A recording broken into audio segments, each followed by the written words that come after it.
काय सांगू आता संताचे उपकार, मज निरंतर जागविती. काय द्यावे त्याशी व्हावे उतराई, ठेविता हा पायी जीव थोडा. सहज बोलणे हित उपदेश करून सायास शिकविती. काय द्यावे त्याशी व्हावे उतराई, ठेविता हा पायी जीव थोडा. तुका मने वत्स धेनु एक चित्ती, तैसे मज येते सांभाळीत. काय द्यावे त्याशी व्हावे उतराई, ठेविता हा पायी जीव थोडा. नमो विठ्ठला राजया पांडुरंगा, नमो रुक्मिणी माऊली ज्ञान गंगा. नमो पुंडलिका नमो चंद्रभागा, नमस्कार माझा रुक्मिणी पांडुरंगा. पांडुरंगा करू प्रथम नमन, पांडुरंगा करू प्रथम नमन. पांडुरंगा करू प्रथम नमन, पांडुरंगा करू प्रथम नमन. पांडुरंगा करू प्रथम नमन, पांडुरंगा करू प्रथम नमन. पांडुरंगा करू प्रथम नमन, पांडुरंगा करू प्रथम नमन. दुसरे चरण संतांचिया, दुसरे चरण संतांचिया. त्यांच्या कृपादाने कथेचा विस्तारू, त्यांच्या कृपादाने कथेचा विस्तारू. दुसरे चरण संतांचिया, दुसरे चरण संतांचिया. त्यांच्या कृपादाने कथेचा विस्तारू, त्यांच्या कृपादाने कथेचा विस्तारू. हे पांडुरंगा करू प्रथम नमन, दुसरे चरण संतांचिया. त्यांच्या कृपादाने कथेचा विस्तारू. बाबाजी सद्गुरुदास तुका. पांडुरंगा करू प्रथम नमन, दुसरे चरण संतांचिया. त्यांच्या कृपादाने कथेचा विस्तारू. बाबाजी सद्गुरुदास तुका. पांडुरंगा करू प्रथम नमन, दुसरे चरण संताची. त्यांच्या कृपादाने कथेचा विस्तारू. बाबाजी सद्गुरुदास तुका. मनोजवं मारुत तुल्य वेगं, जितेंद्रियं बुद्धिमतां वरिष्ठं. वातात्मजं वानरायुत मुख्यं, श्रीरामदूतं शरणं प्रपद्ये. नागेन्द्रहराय त्रिलोचनाय, भस्मांगरागाय महेश्वराय. नित्याय शुद्धाय दिगंबराय, तस्मै नकराय नमः शिवाय. शरदिंदु समाकारे परब्रह्मस्वरूपिणी, वासरा पीठ निलये सरस्वती. नमस्तुते विठ्ठल विठ्ठल विठ्ठल विठ्ठल. आता वैवासित पावनाती भासती पंचानन समाना. तया श्रोत्याची आचरणी जाना, साष्टांग नमन करीतसु. वाद्यभूषित पावन ती प्रत्यक्षामरेंद्रा समान. तयाची आचरणी जान, साष्टांग नमन करीतसु. आता गान गंधर्व देवता, कोकिळ कंठ स्वर आराका. जी कीर्तनी वही वासित लोका, तयाची आचरणी नमन गा. मज दिसतसु परम विख्यात, तुझो जान ब्रह्मयाचा सुतू. नारद जान नाम तितिक्षु, तयाची आचरणी नमन गा. जेने धर्म जितविलाची बळी, तो संभाजी जान नवाळी. कावतरला जयाची आकुळी, तया छत्रपतीची आचरण कमळी. साष्टांग नमन करीतसो विठ्ठल विठ्ठल.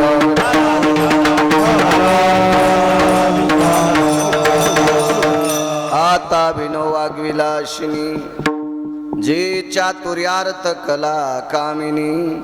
ते श्री शारदा विश्वमोहिनी. नमिलिमिया नदी दिव्य गोदा तटीचा विलासी.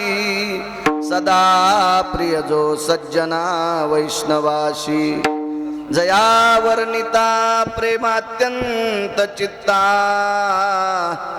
नमस्कार माझा श्री गुरु एकनाथ विठ्ठल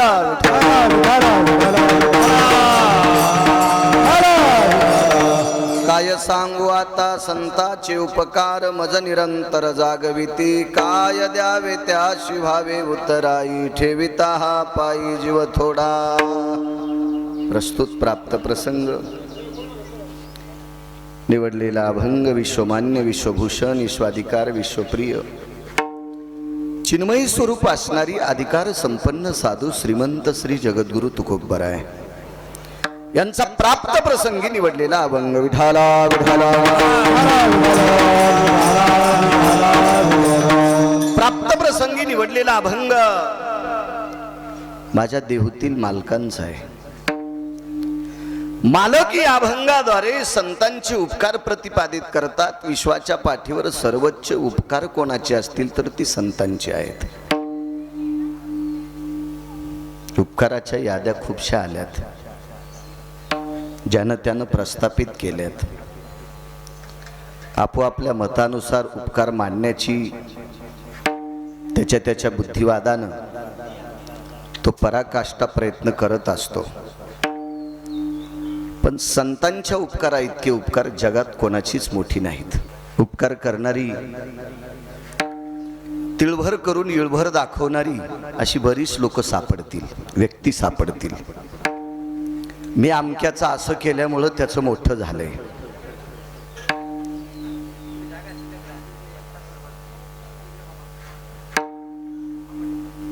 आपोआपल्या कर्तव्यावर आरूढ असणारी लोक आहेत.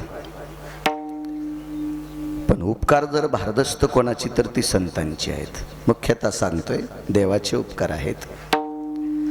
ज्यांनी जन्म दिलाय त्या आई वडिलांचे सुद्धा उपकार आहेत.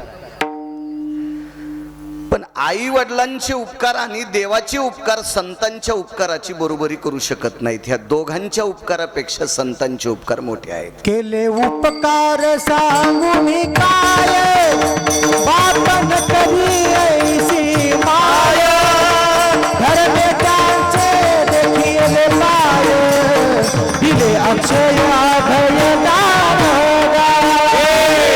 उपकार सांगू मी काय बापन करी ऐसी माय बेटांचे देखिले पाय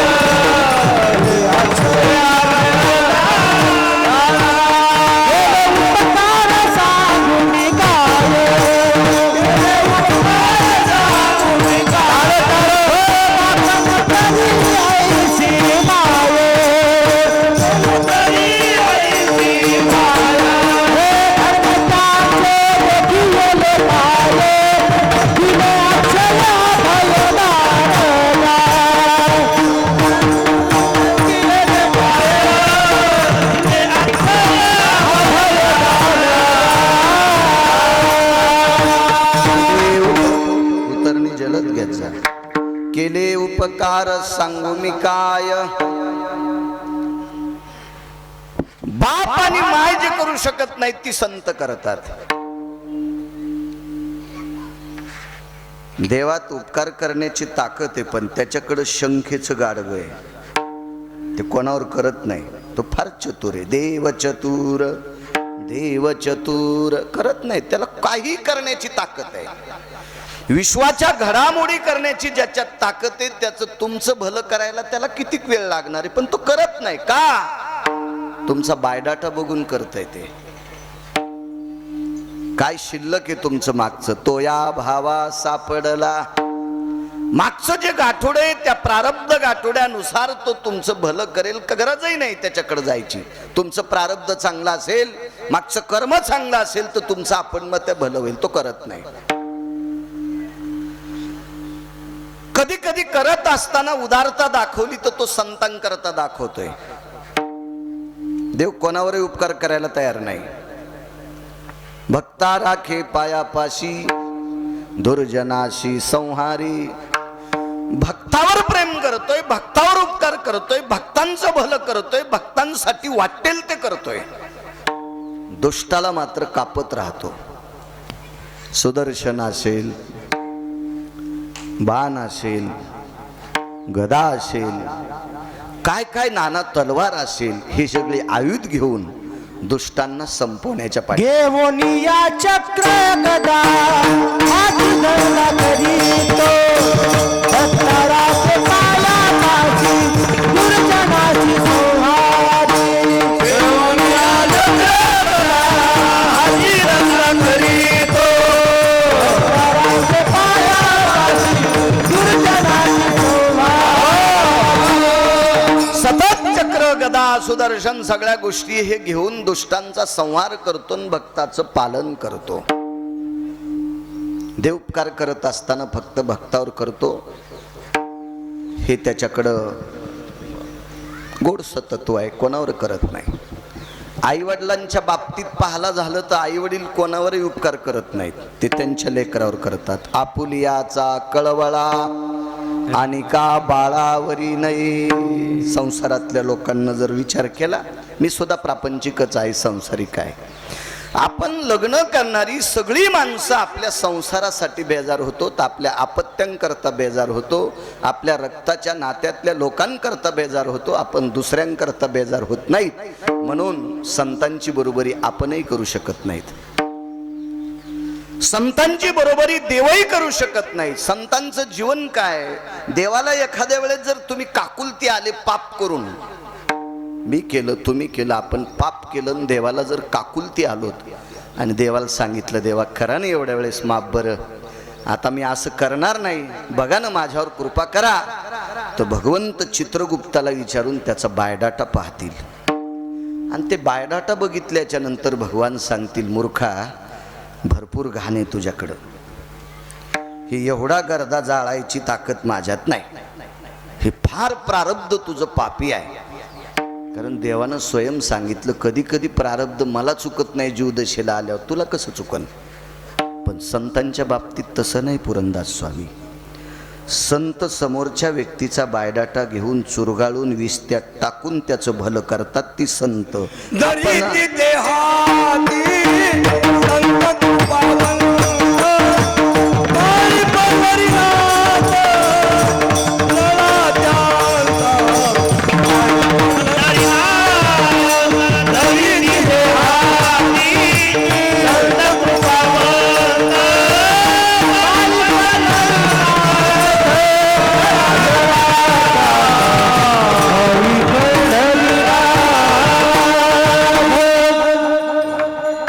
किंवा आपणा सारखी करीती तात्काळ नाही काळ वेळ तया लागी. समोरच्याचं भलं करण्याची शक्ती संतात आहे. एकदा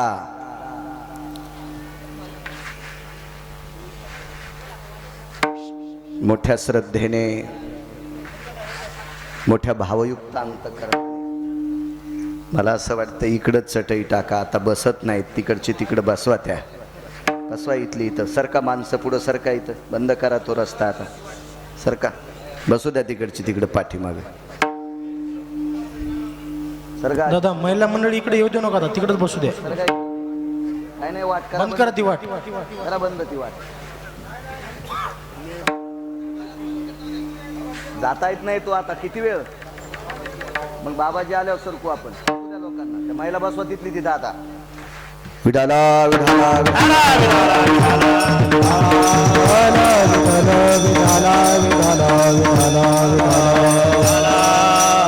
अच्छा कार्यक्रमाचं आयोजन मोठ्या श्रद्धेने ती माणसं पुढं सरकवलीत बायकायला. कितीच हुशार माणसं आहेत बाप्पा. मोठ्या श्रद्धेनं मोठ्या भावयुक्त अंतकरणाने आजच्या या कार्यक्रमाचं आयोजन आहे. श्री गुरु समर्थ 108 तपोनिधी तेजोनिधी दयासिंधू या परिसराला लाभलेलं किंवा तुम्ही पुण्यवान माणसं आहात की तुमच्यावर कृपादृष्टी ठेवण्यासाठी काशीतल्या आणि विटेवरच्या मालकाने आपल्यासाठी पाठवलेलं एक आध्यात्मिक क्षेत्रातलं गोड सरत्न श्री गुरु महंत 108 गुरुवर्य श्री गुरु जीवनदास स्वामी यांच्या या कृपेनं चालत असलेला हा सोहळा स्वामीजींच्या अंतकरणात भाव अन्नदान व्हावं, 4 पात्र उठावी असा भाव. मी खूप दिवसापूर्वी एकदा आषाढी वारीला नगर प्रदक्षिणा करत असताना भक्तिसूर्य धर्मभास्कर वक्ते बाबांचं दर्शन घेतलं. ती थोडी आजारी होती. वक्ते बाबांनी मला 5 ग्रंथ दिले. मी म्हणलं बाबा माझ्याकडे आहेत ही ग्रंथ, वाट म्हणले कोणाला तरी वाचणाऱ्या व्यक्तीला देऊन टाक. मी थकलोय आता म्हणून 1,00,000 ग्रंथ छापली आणि शेवटच्या काळात श्रीगुरु धर्मभास्कर वक्ते बाबांनी 1,00,000 ग्रंथाचं वाटप केलं. कारण माझ्या पश्चात धर्माचं पालन व्हावा, धर्माचं अनुकरण लोकांनी करावं, धर्माचे पाढे लोकांपर्यंत पोचावे, धर्मनिरपेक्ष लोक व्हावी, हा अनुषंग श्री गुरु वक्ते बाबांचा. आणि त्याच्यानंतर मला एक योगी पाहायला भेटले, एक महात्मा पाहायला भेटले, एक महंत पाहायला भेटले, श्री गुरु जीवनदास स्वामी. कारण एक जिल्हाभर तालुक्याच्या बाहेर सुद्धा त्यांच्या उपक्रमातून अन्नदानाची रेलचेल. परवाला 10 क्विंटलची पोळी होती.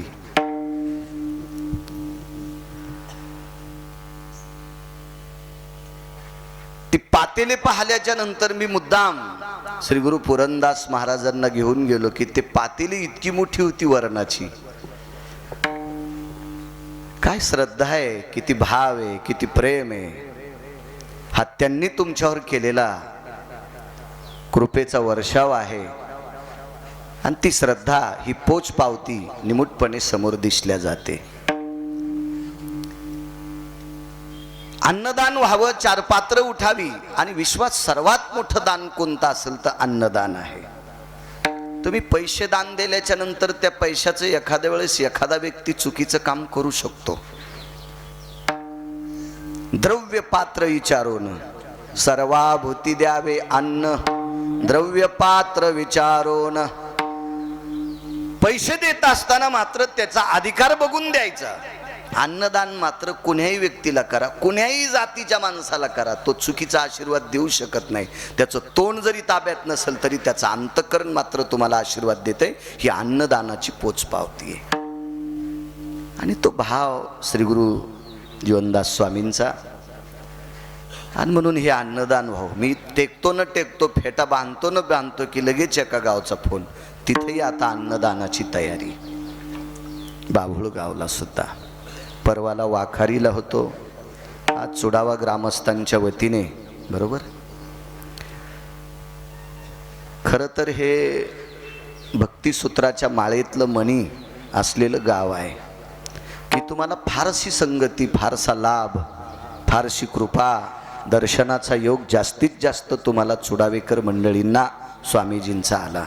तुम्ही पुण्यवान माणसं आहात. एक सांगू, देव मी सुद्धा पाहला नाही, पण देव पाहण्याचा प्रयत्न फक्त संतात केला. संतांच्या दर्शनात सगळ्या काही गोष्टी होतात. आलिंगन संताचिया दिव्य झाले माझी काया, मस्तक हे पायावरी त्यांच्या ठेविता. शरीर दिव्य करायचं असेल, पवित्र शरीर करायचं असेल, याच्यातलं पाप संपवायचं असेल तर ती फक्त संतांच्या पायात ताकद आहे. पायात किती ताकद असेल दिगंबर मामा, इतकं हे तर फार मोठी शक्ती आहे, पण त्यांच्या पायाला चिटकलेल्या मातीच्या कणानं वासना संपत्ती इतकी मोठी शक्ती. वासने ते बीज जळून जावे, वासने ते बीज जळून जावे, वासने ते बीज जळून जावे, वासने ते बीज जळून जावे. संत चरण रजा लागता सोहतो, संत चरण रजा लागता सोहतो, वासने ते बीज जळून जावे,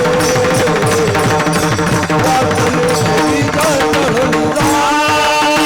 संत चरण रजा लागता संत चरण रजा लागता वासने ते बीज जळून जावे, वासने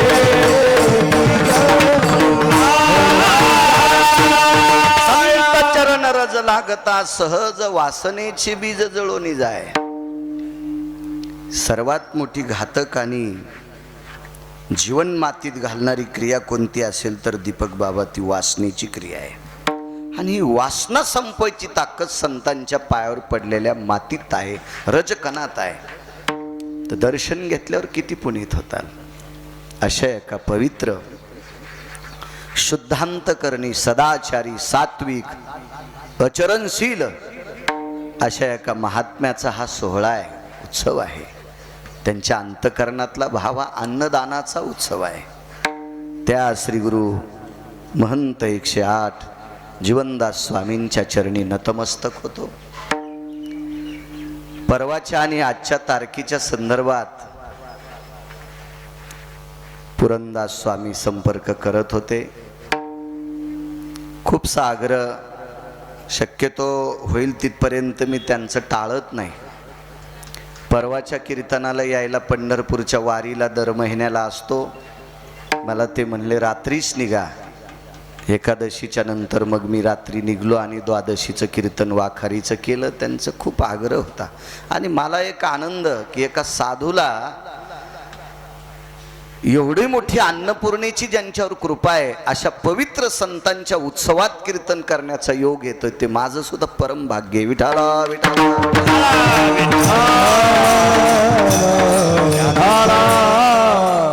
श्री गुरु पुरंदासजी, ठाकूरदासजी, त्रिवेणीदासजी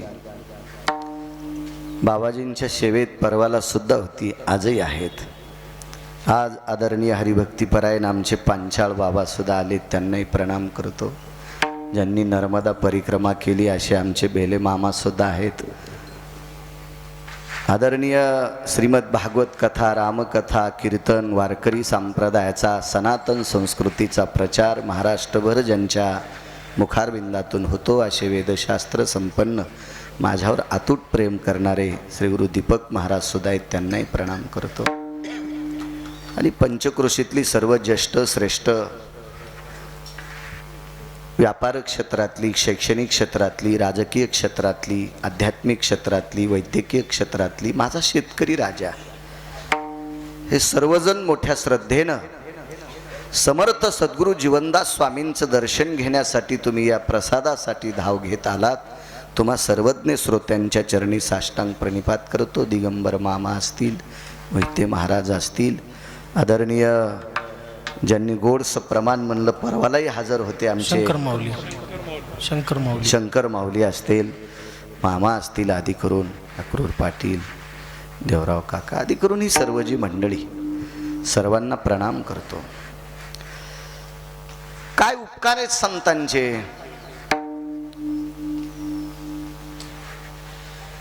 एकदा मारुतीरायाला आमंत्रित केलं.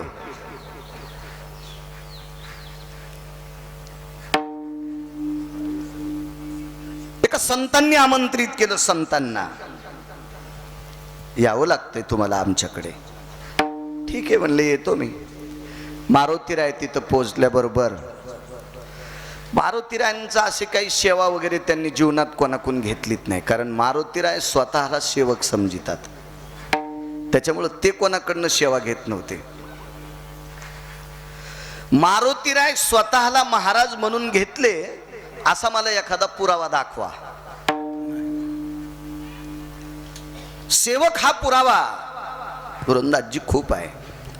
राम रायाच्या सेवका धन्य धन्य मने तुका.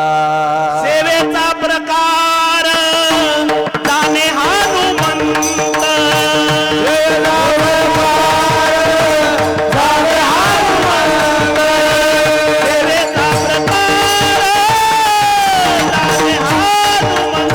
सेवेचा प्रकार जाणे हनुमंत. तेने सीताकांत सुखी केला.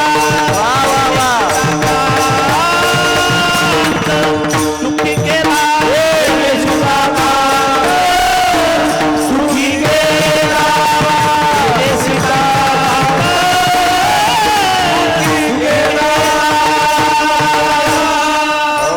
परवालाही खूपशी प्रमाणं दिली महाराज तुम्ही, आदरणीय हरिभक्तीपरायण बबन महाराज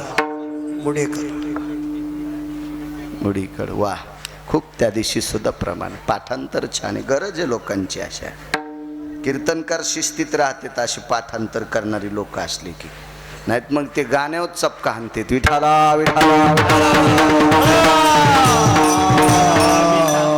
आदरणीय परमश्रद्धेय ज्ञानोबा माऊली आसवंदेकर. ज्ञानोबा माऊली आसोंदेकर वयोवृद्ध तपोवृद्ध महाराज सुद्धा आहेत. महाराजांना सुद्धा प्रणाम करतोय. मारुतीरायानं स्वतःला सेवक म्हणून घेतलं, म्हणून एका महाराजांच्या आश्रमावर गेल्याच्या नंतर त्यांनी कसल्याही प्रकारचा सत्कार स्वीकारला नाही, स्वागत स्वीकारलं नाही. काय काम आहे? काही नाही म्हणे, माझ्याकडे एक संपत्ती आहे, ती संपत्ती तुम्हाला दाखवायची. आता तुम्ही आम्ही सांसारिक माणसं पाहुणे नवीन घरी आले की ही माई जमीन आहे, इथं मला इतका ऊस आहे, इथं द्राक्षाची बाग आहे, इथं कापूस आहे, ऐकण्या क्रूट पाटील असं दाखवतो. इथं मा बंगला आहे, नांदेडच्या कॉर्नरवरचे 10 दुकानं आपलेच आहेत, असं आपण दाखीत असतो. ही संपत्ती आपण दाखवतो. संतांची संपत्ती वेगळी, ग्रंथ संपदा. त्या संतांनी, त्या ऋषींनी, त्या योग्यांनी, त्या तप्यांनी, त्या सिद्ध्यांनी, त्या महर्षींनी मारुतीरायांकडे एक ग्रंथ सप्रूत केला, दाखवला, ही संपदा माझी आहे. मारुतीरायानं सांगितलं उघड करा. उघडल्याच्या नंतर, पान उलटल्याच्या नंतर मारुतीरायाचं अंतःकरण त्याच्यात लिहिलेलं होतं. रामप्रभूंचं नाव होतं. मारुतीरायांनी तो ग्रंथ हृदयाला लावला, डोक्याला लावला, दोन्ही खांद्यावर घेतला, डोक्यावर घेतला आणि मारुतीराय त्या आश्रमात नाचत होते. तो आश्रम होता महर्षी वाल्मिकांचा. नाचू लागले मारुतीराय, नाचू लागले. मग वाल्मिकांना आनंद वाटला की आपण केलेला ग्रंथ मारुतीरायानं 10-5 पानं वाचिल्याच्या नंतर ते इतके प्रसन्न झालेत की त्यांना हे आवडलं. ठीक आहे म्हणले, खूप छान केलं म्हणले, वा मला खूप आवडलं. पण मारुतीराय सहज म्हणले, उद्याला तुम्ही आमच्याकडे या. उद्याला तुम्ही, काय सांगू आता, संतांचे उपकार सांगते, उद्याला तुम्ही आमच्याकडे या. तर महर्षी वाल्मिकानं सांगितलं, तुम्ही कुठं? ते म्हणले, आपल्याला काही आश्रम नाही, पण प्रभास क्षेत्राच्या समुद्राच्या तीरावर तिथं अशा सुंदरशा वेली आहेत, फळा फुलांनी सजलेली अशी मोठी गगनचुंबित वृक्ष आहेत, झाडं आहेत, तरू आहेत. ते प्रसन्न रमणीय ठिकाण आहे आणि मी तिथं उद्या दिवसभर थांबेल, फक्त 1 दिवसाकरता. तिथं काही आश्रम नाही, चूल नाही, काय नाही, भांडे कुंडे नाहीत, जेवणाची व्यवस्था नाही, काय नाही. मारुतीरायाकडे हे काहीच नव्हतं.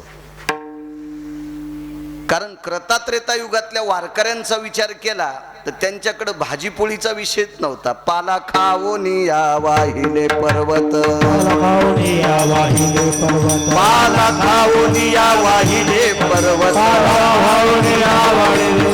बांधियला सेतू सिंधुवरी,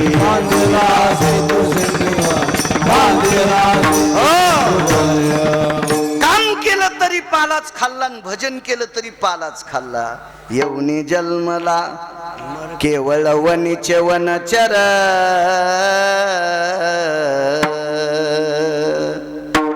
पाले खावीर वानर,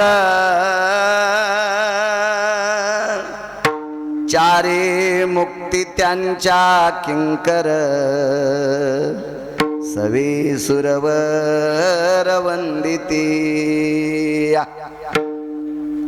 नाव कसे बघा, केवळ वनीचे वनचर, पुढचं नाव पाले खावीर वानर, वनात राहणार आहेत, वानर आहेत. पण त्याच्या पुढचा उत्तरार्ध पहा ना, सवे सुरवर वंदिती. त्याच्या अलीकड पांचाळ बाबा, चारी मुक्ती त्यांच्या किंकर, सलोकता समीपता. ह्या सगळ्या चारीची चारी मुक्ती त्यांच्या दाशात सेवक आहेत. पण त्यांच्याकडे काहीच नव्हतं. वाल्मिकांनी सांगितलं तिथपर्यंत येण्यासाठी मला वेळ लागेल, मला काही पर्याय उपाय.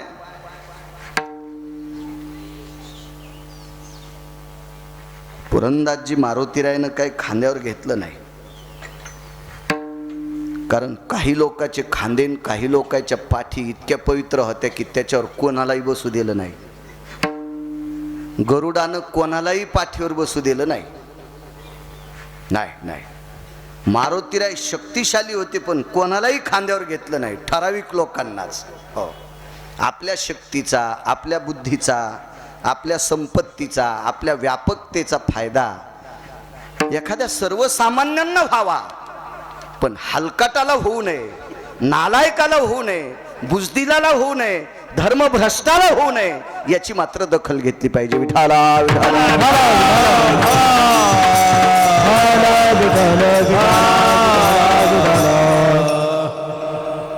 मग ती साधना सांगितली, ती तुम्ही घरी गेल्यावर पहा. आणि तिथे महर्षी वाल्मिक आले. आणि वाल्मिक आल्याच्या नंतर मारुतीरायनं सांगितलं, तुम्ही फार थकून आलात, माझ्याकडे ही फळं आहेत, एवढी घेता का? पण वाल्मिक ऋषाच्या अंतकरणामध्ये अशी चलबिचल चालू होती की नेमकं हे काय दाखवायला बोलिले मला, काय बघण्यासाठी, मला दाखवणार काय? मी तर यांना रामायण दाखवलंय, पण हे मला काय दाखवतात? तर वाल्मिकांनी सांगितलं, काही फलाहार वगैरे काही नको, पाणी प्यायचं असेल तर समुद्र खारा होता, काही विषय नको, पण काय काम आहे? मारुतीरायनं शेपटी समुद्रात आदळल्याबरोबर इतकं पाणी उडालं, सगळ्या वेली धुवून गेल्या. आणि शेपटीनं त्या वेली अशा बाजूला सरकल्याच्या नंतर त्याच्यामध्ये स्फटिकाच्या शिळा सापडल्या, काही शालिमार शिळा सापडल्या. स्फटिक म्हणजे पांढरा आणि शालिमार म्हणजे काळा पाषाण. विटेवरच्या मालकाची प्रतिमा आहे का, तो पाषाण. ह्या दोन पद्धतीच्या शिळा सापडल्या. आणि मारुतीरायनं त्या शिळेवर शेपटीचं पाणी असं आदळल्याबरोबर, पाणी पडल्याबरोबर त्या शिळा अशा निर्मळ झाल्या आणि त्याच्यावरची अक्षर दिसू लागली. बोलू नका, बोलू नका. त्याच्यावरची अक्षर दिसत होती, अक्षर दिसत होती.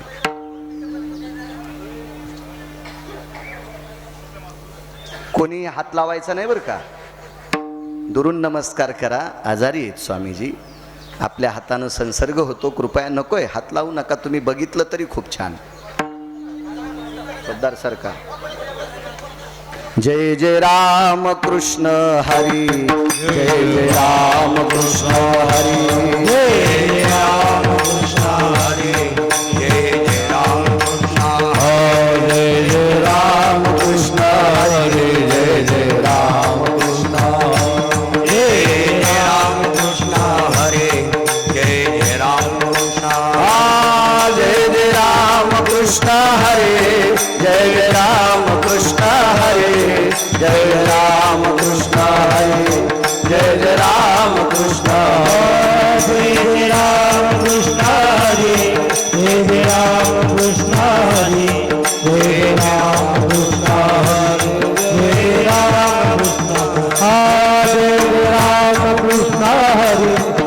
जय राम कृष्ण हरी, जय जय राम कृष्ण हरी, जय जय राम कृष्ण हरी, जय राम कृष्ण हरी, जय राम कृष्ण हरी, जय राम कृष्ण हरी, जय राम कृष्ण हरी, जय राम कृष्ण हरी, जय राम कृष्ण हरी, जय राम कृष्ण हरी, जय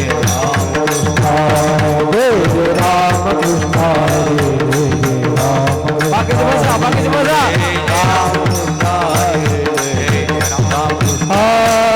जय राम कृष्ण हरी, जय राम कृष्ण हरी, जय राम कृष्ण हरी, जय राम कृष्ण हरी,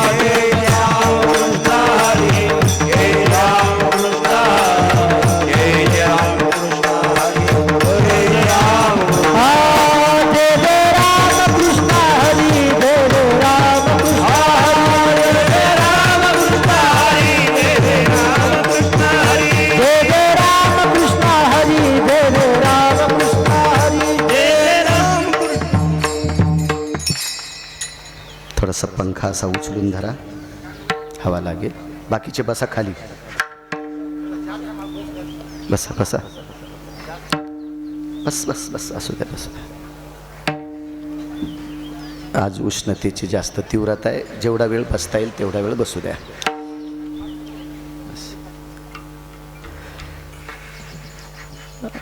मारुती रायला विचारलं, काय तुमच्याकडे? त्या शिळा अशा समुद्राच्या पाण्यानं धुवून काढल्या. मला असं वाटतंय त्या शिळेवर मारुतीरायानं अभिषेकच केला असा असावा. आणि सांगितलं, हे बघा महर्षी, बघा तुम्ही बघा. ओव्या ह्या 2 कलरच्या होत्या. काळ्या पाषाणाला सुद्धा शालिमार पाषाणावर नखानीच कोरलेलं होतं आणि स्फटिकाच्या शिळेवर सुद्धा नखानीच कोरलेलं होतं. पण स्फटिकाच्या शिळेवर कोरत असताना स्वतःच्या अंगुळीतलं बोटातलं रक्त मात्र त्या स्फटिकाच्या शिळेवर पडत होतं आणि त्या सगळ्या ओव्या लाल अक्षरातल्या होत्या.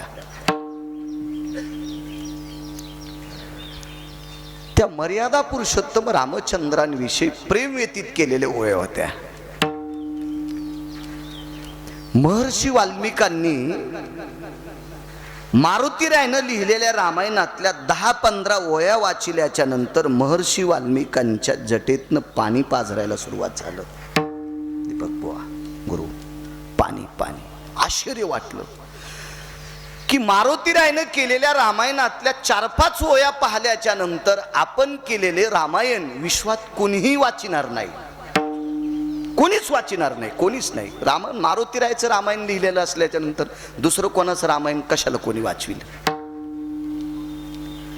त्या संपूर्ण शिळेचं महर्षी वाल्मिकांनी दर्शन घेतलं. वाल्मिकांच्या आश्रमावर ज्या वेळेला मारुतीराय आले त्यावेळेला मारुतीरायाला काही वाल्मिकांनी विचारलं नव्हतं तुम्हाला काय देऊ, फक्त ही संपदा आहे बघा, ते रामायण दाखवलं. मारुतीरायनं वेगळं काम केलं.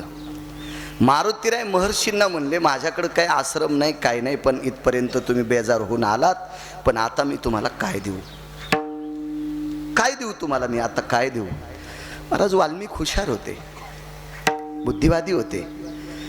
महर्षी वाल्मिकांनी मारुतीरायाकडे पाठ केली आणि समुद्राकडे तोंड केलं.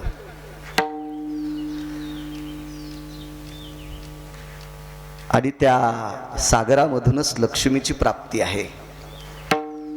श्री मातेला, लक्ष्मी मातेला प्रणाम केला आणि मारुतीरायाकडे तोंड केलं, समुद्राकडे पाठ केली आणि हात नाही जोडले.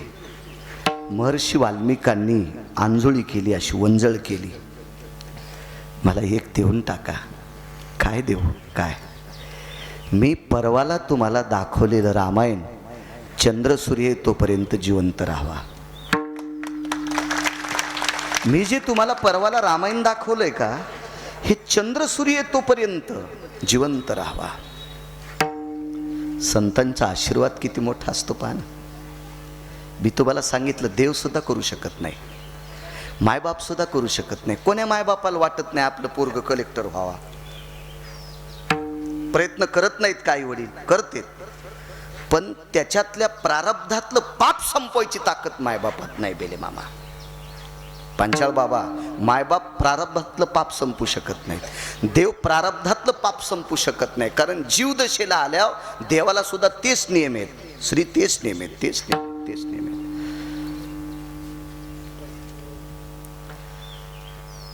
बाबाजी लावू द्या. आणि देव प्रारब्ध बदलू शकत नाही. संतांची कृपा किती मोठी. महर्षी वाल्मिकानं ज्या वेळेला अशी वंजळ केली,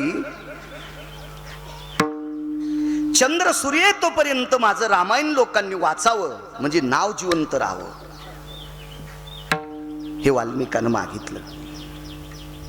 पण दीपक गुरु, हे कधी शक्य होईल? त्याआधी मारुतीरायचं रामायण पुरंदास स्वामी संपवावं लागेल, ठाकूरदासजी ते संपवावं लागेल, त्रिवेणीदासजी ते संपवावं लागेल. मारुतीरायचं रामायण अस्तित्वात असता कामा नये. नाही तर मला सांगा बरं, गावरान तुपाची घागर असल्यावर दारड्या तुपाला कोण हात लावेल? बदामाचा शिरा असल्याच्या नंतर ठुलीचा शिरा कोणी खात असतं का? ठुली कळती ना तुम्हाला, जुन्या लोकांना. गव्हाचे 4 तुकडे, एका गव्हाचे 4 तुकडे, त्याला भरडा म्हणतात आत्ताच्या भाषेत. आता नवीन एक त्याला नाव पडे, बाट, लापशीचा बाट, आता आधुनिकता आहे, पण ठुली म्हणायची त्याला जुन्या भाषेत, ठुली. जिथं मारुतीरायचं काव्य आहे तिथं बाकीच्यांचं काव्य कसं वाचणार आहेत कोणी? मला सांगा बरं. आता गिरगावकरानं काही जरी लिहिलं, एक ट्रकभर अभंग लिहिले, तर बायको तर नाही वाचायची. अभंग हे सदाचारी लोकांचे असतात. ज्ञानोबा आहे, तुकोबा आहे, नामदेव आहे, चोकोबा आहे, नाथबाबा, सावता महाराज, सेना महाराज या लोकांची, कबीर महाराज या लोकांची, गोरोबा काका यांची अभंग वाचतील. आपलं नाही. आपण ट्रकनं काव्य करू, पण नाही.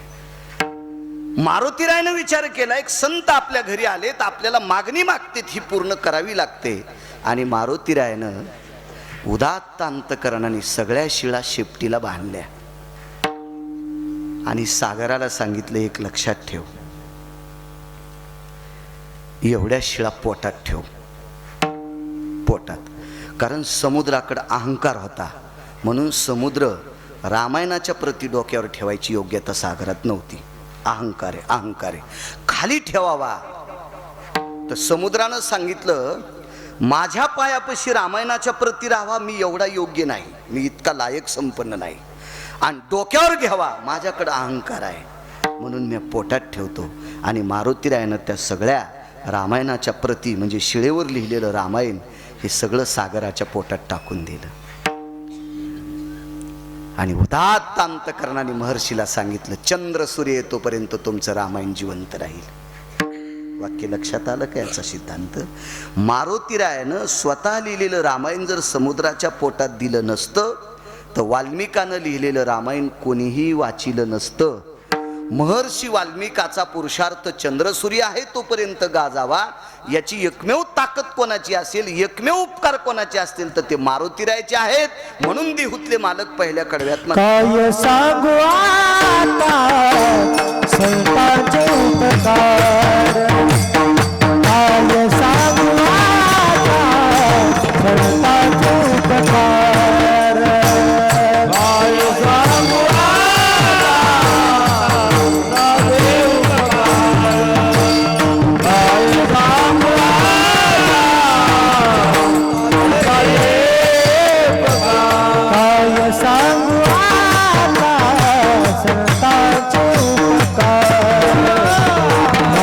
सांगू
सत्पुरुषाच्या कृपेने, वाल्मिकांचं रामायण मारुतीरायाच्या कृपेनं चंद्रसूर्य हे तोपर्यंत जिवंत राहिलं, तसाच आशीर्वाद श्रीगुरु स्वामींचा आपल्यावर आहे. एकच कालही परवालाही तुम्हाला एक मागणी केली ती, महिला मंडळींना आणि पुरुष मंडळींना एक तुम्हाला मागणी केली की प्रत्येक महिलेनं आणि प्रत्येक पुरुषाने 1.25 लाख जप करायचा, एका व्यक्तीनं 1.25 लाख करायचा. महाराज परीक्षितीवर ज्या वेळेला संकट आलं आईच्या पोटात, त्यावेळेला उत्तरेनं ज्या मंत्राचा जप केला आणि त्या मंत्राच्या जपानं अश्वत्थाम्यानं अंगावर टाकलेलं ब्रह्मास्त्र, महाराज हजारो सूर्याचं तेज त्या ब्रह्मास्त्रात असतं, ते ब्रह्मास्त्र जसं विश्व जाळून टाकील इतकी त्याच्यात ताकद होती. पण एका नामाच्या जपानं ही शक्ती सुद्धा क्षीण झाली. गर्भी रक्षिला परीक्षिती, रक्षिला परीक्षिती, दर्शन चक्र घेऊनी हाती, दर्शन घेऊनी हाती, चेतिनी शक्ती आणि वार,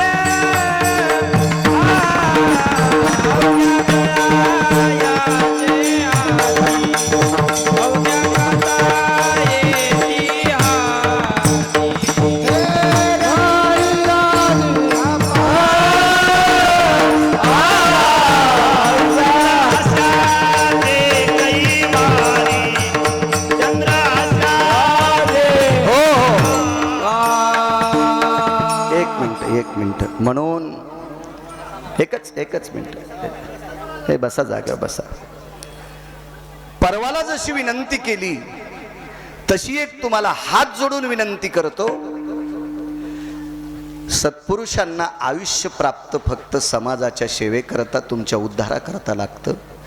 प्रचंड अन्नदान व्हावं यापेक्षेसाठी एकच काम करा, प्रत्येक व्यक्तीनं 1.25 लाख जप करा. ज्या जपाच्या साधनेनं परीक्षिती सुखरूप झाले, गोड असं हे अन्नदान करणारी सगळी सत्पुरुष स्वामीजींनी बघावं, याच्याकरता एका नामाचा जप करा. ओम नमो भगवते वासुदेवाय, भगवते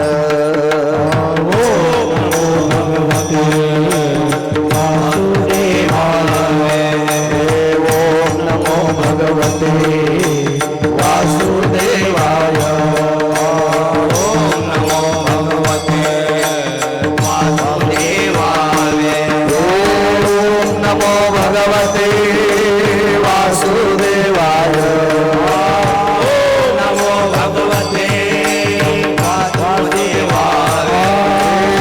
ओम नमो भगवते वासुदेवाय.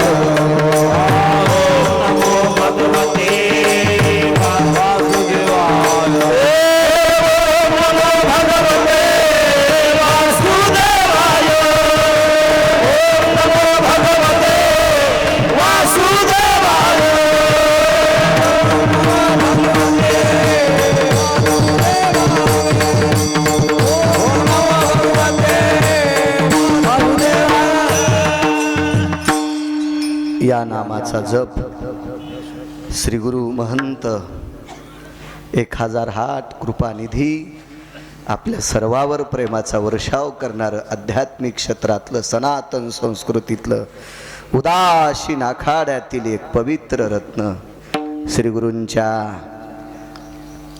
हे त्यांचा जो वसा आहे अन्नदानाचा, हा परिपूर्णेत जाण्यासाठी तुम्ही तेवढा जप करा. तुमच्या पायाला हात लावून विनंती करतो. विठाला विठाला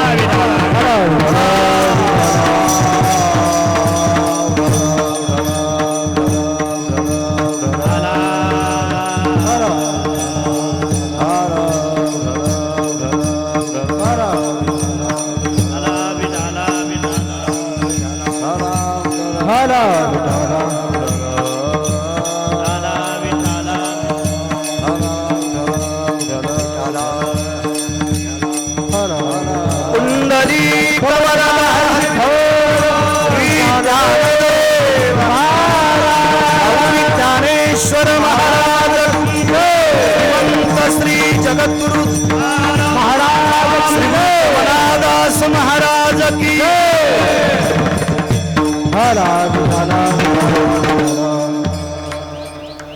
उपकाराचं सूत्र संतांचं आहे.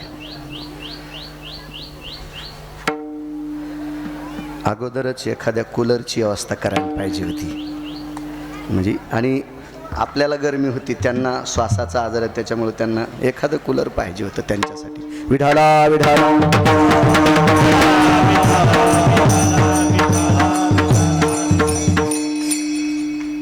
एखादा पुरावा मांडतो. एवढी लोक जेवायचेत.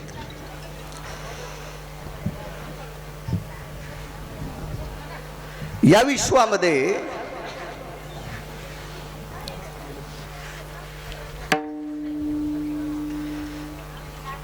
सर्वात मोठे उपकार कोणाचे, तर ते संतांचे आहेत.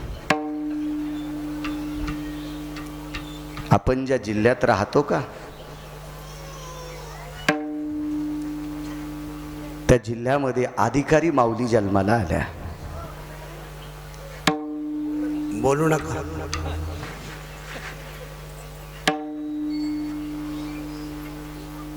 कधी कधी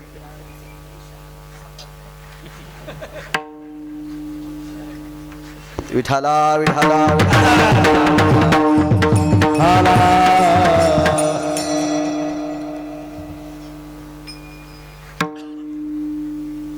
साध्वी जनाबाई. जनाबाईचं कुळ नाही सांगता येणार कोणाला.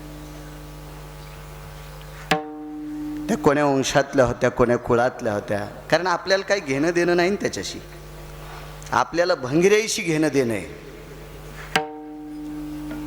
ज्याला बायका कदरल्यात त्यांची नावं आपल्या मोबाईलमध्ये, आपण त्यांना व्हॉट्सअपला चॅटिंग करणार, त्यांना शुभेच्छा देणार.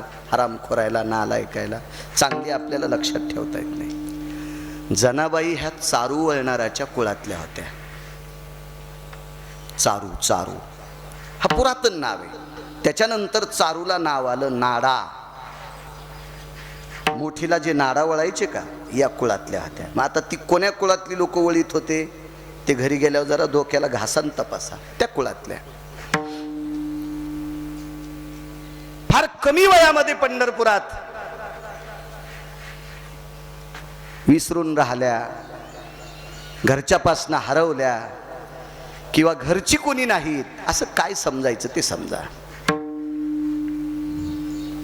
आणि तिथून पुढचा पुरुषार्थ साध्वी जनाबाईंचा इतका मोठा झाला की वारकरी संप्रदायामध्ये शक्यतो स्त्रियांची दखल फार मोजकी आहे. म्हणजे अभ्यासाच्या वर्णीमध्ये मग जनाई साहेब असतान, मीराई साहेब असतान, मुक्ताई साहेब असतान, सुखवाई साहेब असताल, अशा काही ठराविक. तर या सगळ्यांपैकी वारकरी संप्रदायामध्ये कीर्तन परंपरेतला जर अधिकार आणि दर्जा जर पाहला, तर मला असं वाटतंय जनाबाई इतका कोणाचाच नसेल की त्यांनी आदेश द्यायचा. आदेश जनी म्हणे ज्ञान देवा बोला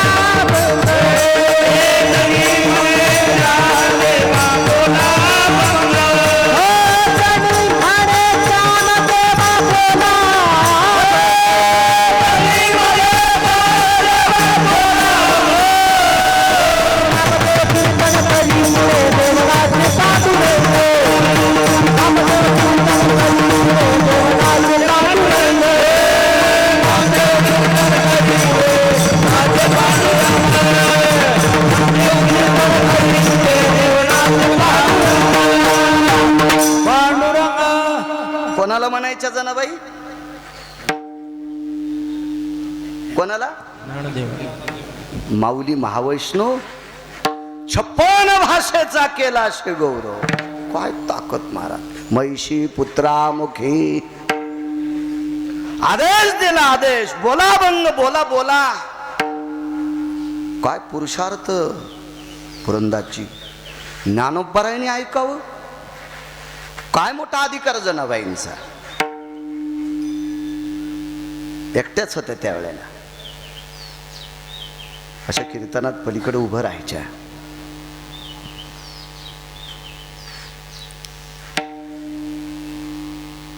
हे तुम्हा आम्हाला जरी कळालं नसेल तर आचार्य लोकांना कळालं, शास्त्रींना कळालं, पंडितांना कळालं, योग्यांना कळालं, दीपक बाबा तप्यांना कळालं, सिद्धांना कळालं, अनुराग्यांना कळालं, महंतांना कळालं की कोण जनाबाई,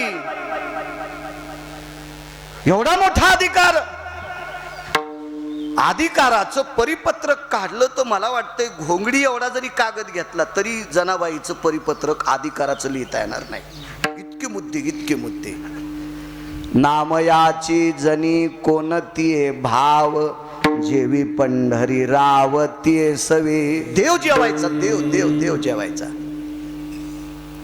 आपण वसवस केल्यावर नवरा सुद्धा अर्धी भाकर कमी खातो. आपण वसवस केल्यावर नवरा सुद्धा अर्धी भाकर कमी खातो. आता हे याच्यातून मुक्त सुटलेले लोक आहेत, हे विरळे आहेत, हे पुण्यवान आहेत, मागचं गठुडं घेऊन आलेली लोक आहेत. याच्यामुळे यायला ही चटके नाहीत. आपलं पाप होतं म्हणून वारखांडे आहेत. विठाला विठाला.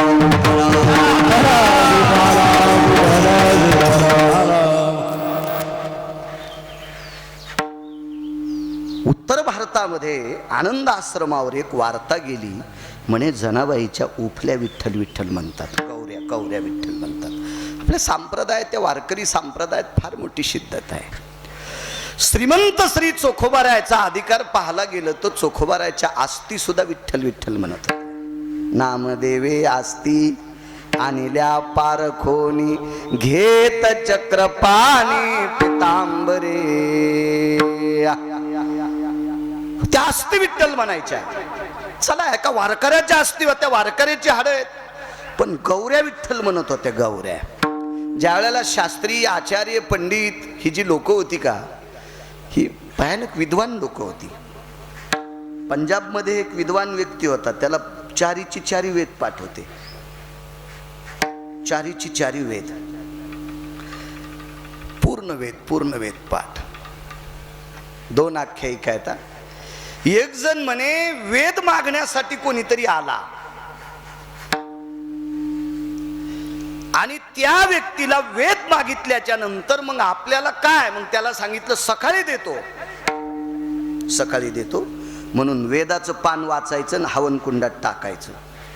असा एक पुरावा मी काही लोकांच्या मुखारविंदातून ऐकला, पण मला पुराणात सापडला नाही. मला असा पुराणात सापडला पुरावा की त्या परिसरात पाऊस आला आणि ज्या पर्णकुटीत जो महात्मा राहत होता त्या महात्म्याकडे 4 वेद होते. पाणी वाढत होतं, पुरंदासजी वाढत होतं, म्हणून जी दिवा लावायची तिवई असती ना, ज्याला आपण स्टूल म्हणतो, ठाकूरदासजी स्टूल म्हणतो, त्या तिवईवर बसले त्रिवेणीदासजी. ते महात्मा त्या तिवईवर बसले आणि ते वेद वाचत होते. कालांतरानं गळ्याला पाणी आलं, पोटशी वेद धरले आणि वेद वाहत गेले, पण त्या व्यक्तीला पूर्ण पाठ होते. पंजाब मध्ये एक ब्राह्मण होते, ती अंध होती. गाथात वर्णन आलं त्यांचं. सुरदास आंधळा पंजाबी ब्राह्मण, दास पंजाबी ब्राह्मण, सुरदास आंधळा पंजाबी ब्राह्मण, पंजाबी ब्राह्मण. तेने सर्वेश्वर यज्ञ केला, सर्वेश्वर यज्ञ केला, विद्वान लोक. हा भारत देश विद्वानांची भूमी आहे, विद्वानांची भूमी आहे. नर्मदा परिक्रमा करत असताना आता जी काही काही लोक पुस्तकं काढतात ना, बेले पाटील, इंग्रज सरकारातले 2 अधिकारी नर्मदेच्या तीरावर होते आणि नर्मदेच्या तीरावरच्या जी साधू येतील त्या साधूने आपला अनुभव लिहायचा. नर्मदा मैयाच्या तीरावर तो अनुभव लिहायचा आणि तो अनुभव आज इंग्लिश मध्ये नर्मदा पुराण आहे, इंग्रजी भाषेत नर्मदा पुराण आहे. ते खरं म्हणजे त्या काळातल्या अधिकारी साधूंनी स्वतःचा अनुभव लिहिलेलं पुराण इंग्रजीमध्ये. इंग्रजीमध्ये खानदेशमध्ये एक वड आहे, वड 5 आहेत फक्त भारतात. पुराणात प्रसिद्ध वड असलेले 5च आहेत, 5. त्याच्यापैकी खानदेशमध्ये एक वड आहे, त्याला सिद्धचंद्रवड म्हणतात. सिद्धचंद्रवड, तिथं वज्रेश्वरी मातेचं जन्मस्थान. तिथे तिथे जगातली पहिली गुरुपौर्णिमा झाली आणि त्याच ठिकाणी चंद्राला भगवान श्रीकृष्ण भगवान शिवजींनी माथ्यावर धारण केलं. ते सिद्ध चंद्रवट आहे. बाकीचे 4 वट बघा ना भागवतात. विठाला विठाला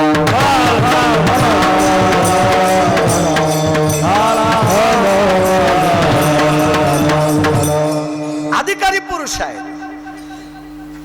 पण दीपक बाबा एवढ्या अधिकारी लोकायला सुद्धा आस्था लागली. जनाबाई कोण?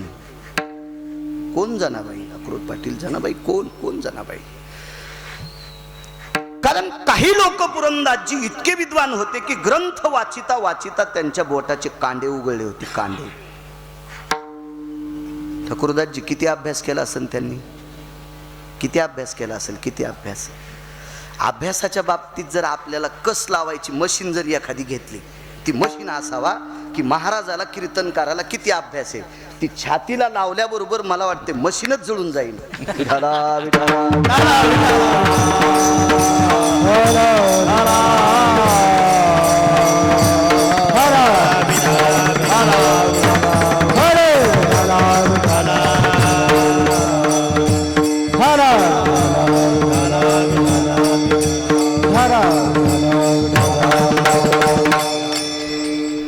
काय लोकांचा अभ्यास असू द्या. किती लोकांचा अभ्यास. मी ज्ञानोबरायाच्या सोहळ्यात एक वारकरी व्यक्ती पाहिली. पण आळंदीमध्ये अभंगाला पहिली चाल लावल्याच्या नंतर पंढरपुरापर्यंत ती चाल लावितच नव्हते. किती अभंग म्हणा, पंढरपुरापर्यंत पुन्हा ती चाल नाही. किती पाठांतर असेल आणि स्वराचं ज्ञान किती असेल. आणि ती चाल पुन्हा वारकरी संप्रदाय. ढिकझॅक ढिकझॅक ढिकझॅक. कसा मला टाकून नाही तुला कसा जाईन, तू याकडे आलात नव्हता. हो, आणि कसा जाईन टाकून तुला. काय पाठांतर असेल महाराज, काय पाठांतर, किती पाठांतर. ही लोक, या लोकांमुळे संप्रदाय जिवंत आहे. हे चाटके चुटके म्हणून मोबाईलवर टाकून हे तुमच्यातले 2% पिशे झालेले आहेत. कोणाला बोकांडीवर घेऊन नाचत आहेत. तुमच्या पाठाडा मोडू नये इतकं लक्षात ठेवा.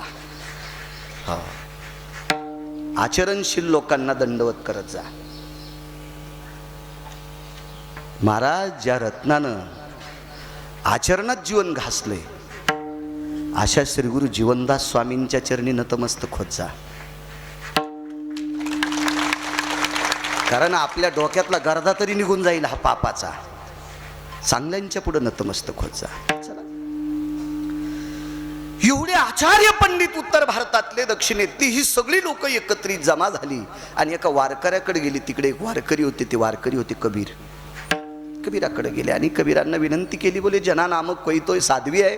जी बोले मालूम है हमें. खाते संत है बोले. भगवान प्रभू तिच्या हातचं जेवण करतात. भगवान प्रभू तिला दळू लागतात. भगवान प्रभू तिला नाहू घालतात, तिला आंघोळ घालतात. माझ्या जनीला नाही कोणी मनोनी देव घाले पाणी. हाती घेऊन आलो नी दोही पाय चक्रपाल.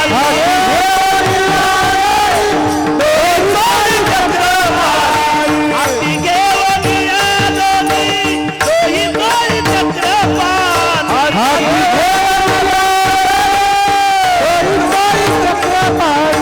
तुळशीच्या वनी उतरती रे. तुळशीच्या वनी उतरती रे.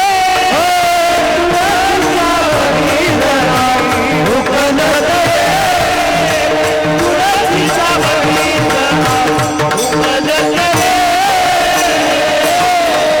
काय वारकरी संप्रदायातला पुरुषार्थ. वारे पठ्या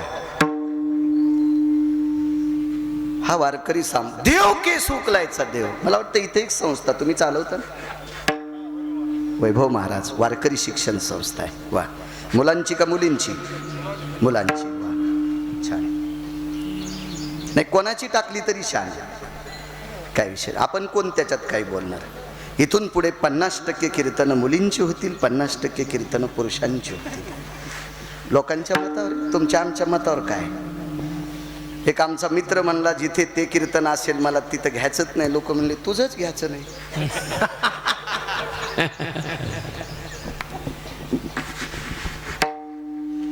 संस्था आहे त्यांच्याकडे, वारकरी शिक्षण संस्था. मला वाटतं इथनं एक दिंडी पण जाती.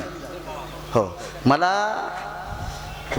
पण बाबाजी सोहळ्यात 1-2 दिवस पण दरवर्षीच येत होते. आता हे जरी वर्ष दुसरं असेल, कारण मी दिंडीत चालत असताना ते बाजूला गाडी दिसली की मी दर्शनाला जायचो आणि नित्याप्रमाणे मला भेटून एखादं फळ ते द्यायचे. काय माझंही पुण्य असेल की या प्रांतात कीर्तन असलं की बाबाजींचं दर्शन मला व्हायचं. मी सुद्धा नशिबाने, मला चांगल्याच्या पायावर डोकं ठेवायचं, माझं काहीतरी पुण्य असेल की मला ही चांगली संत भेटतात, अधिकारी. चला, कबीरजी आपल्याला तिथं जायचंय. पण कबीरजीने सांगितलं तुम्ही एवढ्या महिमेतले साधू, तुम्ही अमक्यातले साधू, तुम्ही तमक्यातले साधू, तुम्ही एवढ्या वैभवातले साधू. परवाला मला वाटतं त्रिवेणीदासजीने एक साधू सांगितले की ते अब्जाधीश आहेत. मला वाटतं 100 कोटीचा एक अब्ज होतोय का, ते पण सहजच असेल. मी 2700 कोटी ज्याच्याकडे पैसे येत असा महाराज पाहिला. 2700 कोटी, 2700 कोटी रुपये ज्याच्याकडे आहेत का, त्या महाराजाचा आश्रम पाहिला. तर हे 100 2 काय हे असे काय 5-50 लाख रुपयावाल्यानं उगच कोणाला अशा गचांड्या नाही द्यायला पाहिजे. येड्यावानीच करतात लोक आपल्याकडे, येड्यावानीच. ती गाडी घेतली 5-25 लाखाची की किली फिरू लागला. म्हणलं मग डोळा फुटून ती सटकन हातातली किली. येड्यावानी काय चाबी फिरवायला तशी बोटात घालून दाखव ना आम्हाला, आम्ही तू बरं हो असं काही त्याच्यावर अक्षता टाकू. काय लोक आहेत महाराज. तर कबीरानं सांगितलं तुम्ही भारदस्त श्रीमंतीतले माणसं आहेत, पंढरपूरला जायचं असेल तर पायी जावं लागतंय. पालखी शिबिका हत्ती गित्ती काय नाही. चलो बोले, चलो रे भाई पंढरपूर जाना, केशव माधव से मिलना. विठ्ठल माधव बसलेली लोक, सुवर्ण पटावर बसलेली लोक, चांदीच्या पटावर बसलेली लोक, अष्टधातूच्या पटावर बसलेली लोक, म्हणजे असली सिंहासनं होती त्यांची. आणि ती माणसं पण त्यांना सांगितलं काय हरकत नाही. त्या कण्या भगवंतानं देवानं जनाबाईला खाऊ घातल्या, त्याच तोंडातल्या उष्ट्या बोटानं स्वतः खाल्ल्या. कोण तिये भाव जेवी पंढरी राव, तिये सवे जगाचा बाप जेवत होता. वैकुंठवासी साहेबराव महाराज सोनोटीकर आमच्याकडे होऊन गेले. आमच्याकडे 3 साहेबराव महाराज, साहेबराव महाराज कोठाळकर दादा, साहेबराव महाराज सोनोटीकर आणि साहेबराव महाराज मानोलीकर. वेदांतात प्रचंड विद्वान. हो, पण साहेबराव महाराज सोनोटीकर बोलायला खणेपुरीकर बाबांसारखे, कोणी नाव ऐकलं असेल खणेपुरीकर महाराजांचं, त्याशी बिनधडक बोलायचे. त्यांनी सांगावं कीर्तनात मी लहानपणी ऐकलं, हे एवढे आचार्य पंडित लोक जनाबाईच्या तोंडातली उष्टी बोट देव चाटत असताना ह्या पंडित लोकांना दीपक बाबा हाताची बोट तोंडात नाही घातली, अंगठी चोखू लागले, पायाचे अंगठे चोखू लागले. अरे बाप रे, हे अभ्यासू लोकांना झटका बसला की देव तिच्या तोंडातले उष्टे बोट चाटतोय, हिचा परमार्थ काय आहे. आणि मग कबीराला विनंती केली, आपल्याला या माताजीचं दर्शन घ्यायचंय, या माऊलीचं दर्शन घ्यायचंय. मी परवाच्या कीर्तनात एक साध्वी सांगितली, सहज सांगितली की जिचा चिमटा वाजिल्याच्या नंतर परिसरात पाऊस पडत होता. ते चिमटा लोखंडाचा जर इतका सिद्ध असेल तर ती साध्वी किती सिद्ध असेल कल्पना करा ना. चिमटा वाजिल्याच्या नंतर तसा चिमटा वारकरी संप्रदायात अनगडशा फकीराचा होता. तो तुकोबारायची घोंगडीची घडी करायचा. अनगडशा फकीर, कीर्तन परंपरेत बसलेला फोटो पाहन तुम्ही.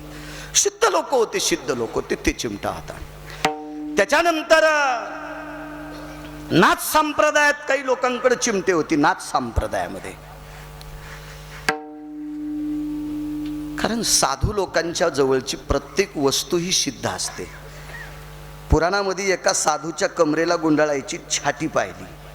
आळंदीतल्या मालकांनी तिचं वर्णन केलं. एकाची छाटी तपिन्नली, एके सृष्टीवरी सृष्टी केली.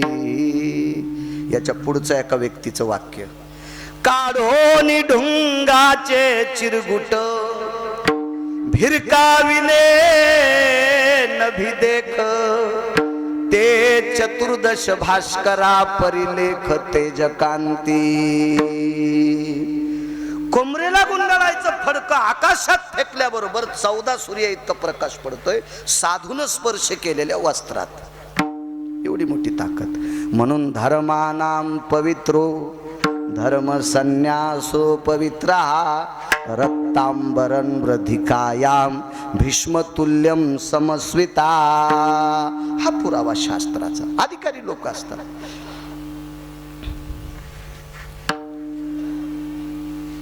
दर्शन घ्यायचं आपल्याला.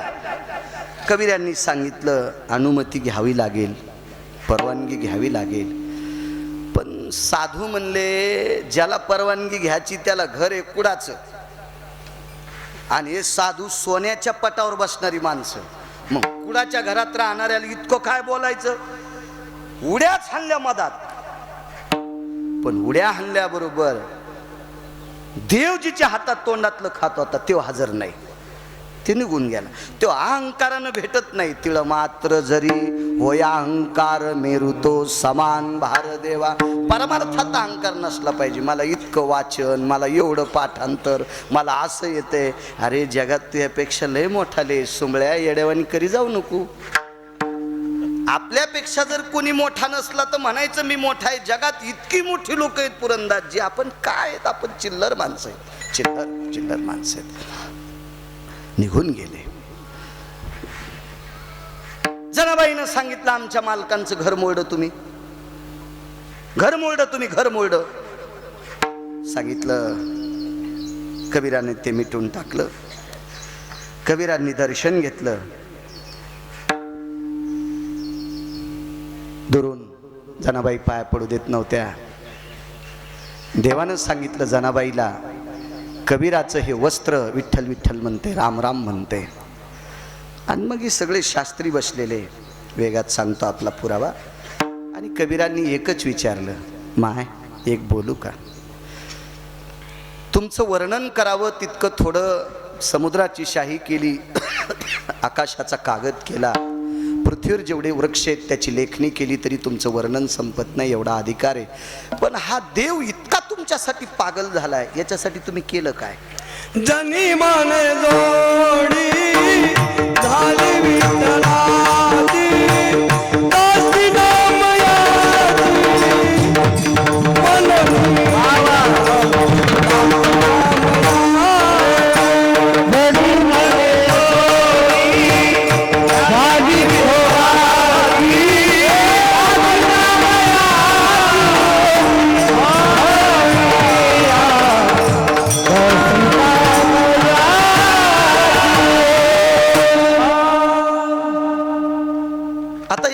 तुम्ही मला विचारलं तर मी एक सांगेल. मी पुराण वाचिलं दीपक बाबा, शास्त्र वाचिलं, कधी कधी वेदही कोणाच्या मुखारविंदातून ऐकिले, 10-5 श्लोक वाचिले, असं मी सांगेल. वारीला गेलो, आमका असं केलं हे मी सांगेल. पण एवढा साक्षात्कार पुरंदाजी जनाबाईला आला. जनाबाईने एकच वाक्य सांगितलं, दासी नामयाची म्हणून या. मी नामदेवरायाचं दास्यत्व केलं, नामदेवरायाचे पाय धरले म्हणून जगाचा बाप माझ्या ताब्यात इतका राहिला. याची एकमेव आपल्या सद्गुरूंची नामदेवरायांची कृपा जनाबाईवर झाली. म्हणून मालक पहिल्या कडव्यात म्हण, काय सांगू आता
संतांनी मनात आणलं नव्हे, संतांच्या आपण सानिध्यात गेलं की आपण इतके मोठे होऊ शकतो.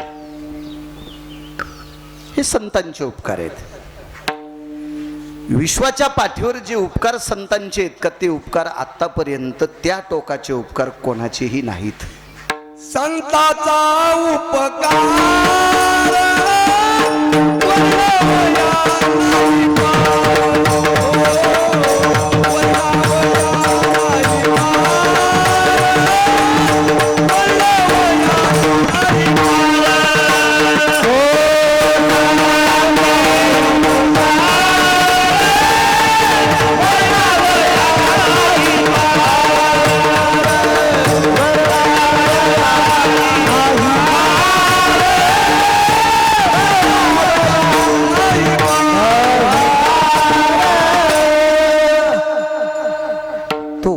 सुद्धा केल्या जात नाही, इतका मोठा उपकार संतांचा आहे. 10 मिनिटात एक पुरावा सांगतो, माझ्या वाणीला विराम देतो. तिथं शेतात कार्यक्रम असल्यामुळं हवा लागत होती सगळ्यांना. इथं मध्यभागी असल्यामुळं कोणालाही हवा लागत नाही. मी ते जाणू शकतो. प्रसादाचं कीर्तन आहे. 10 ते 12 जरी टाईम असला तरी 10 ते 12 मिनिटात आटपितो. महाराज देव घराव तुळशीपत्र उठून पांडवाच्या घरी राहिले. द्वारकेचा राणा पांडवा घराव तुळशीपत्र ठेवलं. आपल्याला एक बायको असून दिंडीला जाता येत नाही. काही तर इतके हुशार आहेत, मी कापसाचं पाहतो तू जाय, मी पेरणी पारणीचं पाहतो तू जाय. आणि कधी एक बायको असून आपल्याला दिंडीला जाता येत नाही, त्याला 16,108 असून भजन करणाऱ्याच्या घरी राहिला. पांडव भजन करत होती. पाहती पांडव भजन करत होती. पांडवांच्या कुळातल्या 2 लोकांचा पुरुषार्थ सांगतो. अर्जुन हे तोंडानं भजन करत असतील नवल नाही, पण अर्जुनाच्या अंगावरचे रोम सुद्धा कृष्ण म्हणायचे. याच्या पलीकडचा पुरुषार्थ होता द्रौपदीचा. अर्जुनाच्या अंगावरचे रोम कृष्ण म्हणायचे दीपक बाबा, पण रोम जर खाली पडला तो कृष्ण म्हणत नव्हता. द्रौपदीच्या डोक्याचे केस कृष्ण कृष्ण म्हणायचे, पण इंचरताना खाली जरी पडले तर जागा सुद्धा कृष्ण कृष्ण म्हणायची. महाराज लक्ष्मी आश्चर्यचकित आहे. तुम्ही आम्ही होताल नवल नाही, आश्चर्यचकित आहे. फक्त द्रौपदीचे केस पिठल्यात पडत नव्हते, चपातीत गवसत नव्हते, भाकरीत निघत नव्हते. इतकं मात्र, कारण ती स्वयंपाक घरात दाताळ घेतच नव्हती ना. बेले पाटील दाताळ कळालं ना तुम्हाला, कंगवा तिथं घेत नव्हती ती. हा, कारण आपल्या संस्कृतीमध्ये चुकीच्या ठिकाणी डोकं इचरलं की अवदशेचं लक्षण म्हणत असतात. चुकीच्या ठिकाणी डोकं जरी इचरलं तर ते अवदशेचं लक्षण आहे. अवदशेचं लक्षण आहे. जुनी लोक फार हुशार होती. लक्ष्मी जिथं बसली ती जागा राममय होत होती. रामायणातला पुरावा पहा. जेथ सीतेची वस्ती घडे, राम राम स्मरती झाडे. त्या ठिकाणचे खडे झाड पंचाळ बाबा राम राम म्हणायचे, पण सीताई साहेब उठून गेल्या ती जागा राममय होत नव्हती. सीतेपेक्षा आई साहेबापेक्षा द्रौपदीचे केस पुरुषार्थी, त्या जाग्यावर निर्जीव केस खाली पडले तरी जागा कृष्णमय होत होती. म्हणून त्यानं 16,108 पत्न्या, 48,324 पोरी, 1,61,081 मुलं, सगळ्यांची लग्न होऊन 56 कोटी यादव. हा सगळा संसार पाठीमागं ठुला आणि द्वारकेचा राणा पांडवांच्या घरी राहिला. पांडवांच्या घरी राहायचं एका कारणाकरता की भजन करणाऱ्याला गादी द्यायची आणि भजन करणाऱ्याला त्रास देणाऱ्याला हाणायचंय. कोणाला हाणायचं होतं? कौरवायला. आणि गादी कोणाला द्यायची होती? पांडवांना. आणि काय अशक्य होतं देवाला?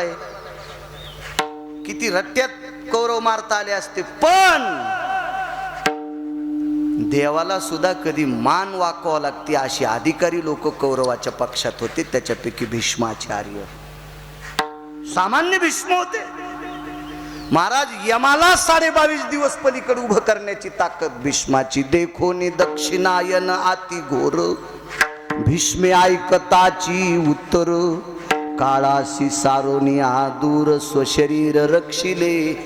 ही ताकद भीष्माचार्यांची. बर देव का भेट होता भीष्मांना? त्रिवेणीदासजी, त्याचं कारण होतं भीष्माचार्याच्या अंगात 113 बाण घुसले.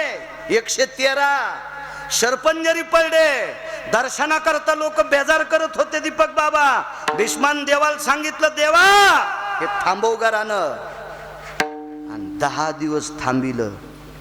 आणि 11व्या दिवशी ग्रंथ हातात दिला. तो ग्रंथ म्हणजे विष्णू सहस्रनाम. 11व्या दिवशी देवाच्या हातात दिला. म्हणून आपल्या सप्त्यात विष्णू सहस्रनामाशिवाय सप्ताह नाही, सकाळच्या काकड्याशिवाय सप्ताह नाही, ज्ञानेश्वरीच्या पारायणाशिवाय सप्ताह नाही, गाथ्याच्या भजनाशिवाय सप्ताह नाही. हे सगळं नदीला टाकून दिलं. मधात दुसरं सुरू केलं आणि पत्रिकाव नाव टाकतेत अखंड हरिनाम सप्ताह. यम इतका हानीन जागा ठवाचा नाही. इंच भर लाल करायची. विठाला विठाला.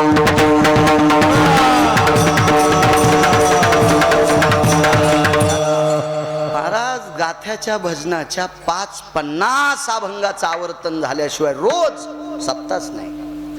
ज्ञानेश्वरीचं पारायण झाल्याशिवाय सप्ताहच नाही. सकाळी विष्णू सहस्रनाम झाल्याशिवाय सप्ताहच नाही. हो ते तर आता ते पुरुषार्थी काळ होता. पण किमान आता 5 तरी घेत जा. 5 तरी घेत जा गाथ्याचे अभंग. 5 तरी. हो शास्त्र आहे. ती एक वारकऱ्याची संध्या आहे. गाथा ज्ञानेश्वरी विष्णू सहस्रनाम ही वारकऱ्यांची संध्या आहे. संध्या आहे. या लोकांकरता देवाला पांडवांना गादीवर बसविण्यासाठी अडचण होती. आणि तिकडी लोक थोडीशी बऱ्यापैकी मोठी होती. दुर्योधनाचं शरीर वज्रदेही झालं. पांडवातल्या एका भजन्यानं आशीर्वाद दिला. धर्मराजांना आशीर्वाद दिला, जा आई बरोबर विवस्त्र अवस्थेमध्ये अंगावर कपडे न घालता आईचं दर्शन घ्या. मधात पंढरपुरातला मालक भेटला आणि फुलाच्या माळा गुंडाळल्या. तितकंच हाडामासाचं राहिलं. बाकी सगळं वज्रदेही. मारणं इतकं सोपं नाही. पण देवाच्या लक्षात आलं जसा दुर्योधन वज्रदेही तसा माझा भीम वज्रदेही व्हा. भीमाची गदा वज्राची होती. भीमाचं शरीर वज्राचं नव्हतं. वज्र 3.5 वज्र. 3.5 वज्र. पण कालांतरानं एके दिवशी असा प्रसंग आला. देवाच्या मनातली गोष्ट एका साधूनं केली. एका सरोवरावर भीमदादा फुलं आणण्यासाठी गेले. स्वयंपाक आटपलाय आता. 5 ते 7 मिनिटात आटपतो. फुलं आणण्याकरता गेले. भीम हा राजकुमार आहे. राजाचा पुत्र आहे. महाराज ज्याची मायन बाप लोकाची तर काम करते ते सुद्धा पुढच्या खिशात मोबाईल ठेवतो. ते मोबाईल सांगतोय. त्या मोबाईलवर एक न एक कण माईच्या बापाच्या रक्ताचा आहे, घामाचा आहे. लोकांचा ऊस खुरपून तिचे पैसे यानं नेलेत. आपण ज्यांच्या रक्तावर 2 टायमाच्या भाकरी खातो ती माणसं एकूणमेकावर फुसकारे हाणते. तर भीम तर राजाचा पुत्र आहे, राजकुमार आहे. भीमाच्या ताकदीचा विचार केला तर पाय आप केल्यावर 2-2.5 किलोमीटर मध्ये झाड राहत नाही. हे श्री पावडे इतकी ताकद होती भीमाची. इतकी ताकद. मग त्या भीमानं का नाही पुरुषार्थ दाखवत? दंदिश उडी टाकली. पाणी उडालं ठाकूरदासजी. आणि त्या बाजूला एक साधना भजन करीत बसलेला महात्मा भिजला. ते महात्मा म्हणजे मारुतीराय होते. भिजले मारुतीराय. आवाज दिला. मारुतीरायनं आवाज दिल्याच्या नंतर वारं सुद्धा तितक्या टायमापुरतं शांत झालं. मारुतीरायाच्या आवाजात ताकद सोडी. स्त्री राज्यामध्ये मारुतीरायाच्या भुभुक्कारानं गर्भ पडत होते. गर्भ पडत होते. कोणाचे? पोराचे. पोरीचा गर्भ पडत नव्हता. आपल्याकडं चूक केली तुम्ही इतकी चूक केली, तुम्ही पोरीचे गर्भ पाळले म्हणून इसीच चक्रवाले व्हॉट्सअपला टाकतेत, आमच्या पोराकडे बघा. तूच बघा आता, तूच पाय सोंबळ्या, तूच पाय. तुला पोरी झालंय कटाळा आलता नालाय का? काय शास्त्र आहे महाराज? स्त्री राज्यामध्ये फक्त मुलाचा गर्भ असलेला पडत होता, मुलीचा पडत नव्हता. काय पुरुषार्थ असेल? म्हणून त्याला स्त्री राज्य म्हणायचं. मग त्या मारुतीरायानं गर्जना केल्यावर, आवाज दिल्यावर काय शांत, निरव शांतता होती, निरव शांतता. भिवानं बायलं वानर दिसते पण जोरात ओरडते. शेवटी राजाचं पोरग, राजाचं पोरग. तुम्ही अजून बी बघा, 4-2 अंगठ्या घालणारे कवाच भात वाढायचे नाही, कढी वाढायचे नाही, ते असं फिरते. खडलेत पाहुण्या, दीपक बाबा आहेत का? आपण बोललंच नाही पाहिजे आहे. जेवणाऱ्या खाली मान घालली पाहिजे, उचल्या त्यासारख्या अंगठ्या आमच्या इथं झाडवणीला येतात. विठाला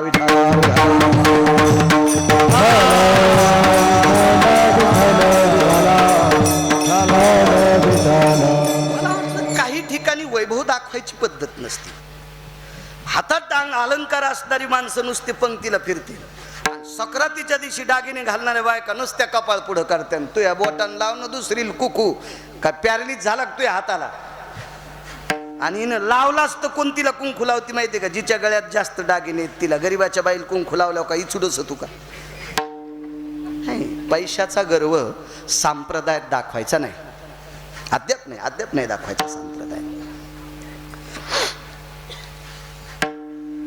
मग तुमच्या आमच्याकडे थोडं असताना आपण इतकं रेटीत बोलतो, इतकं टेकीत बोलतो. विवाह इंद्रप्रस्थाच्या राजाचा, हस्तिनापूरच्या राजाचा पुत्र आहे. मारुतीरायानं आवाज दिला, हे भीम म्हणला, काय बघायचं वानराकडे?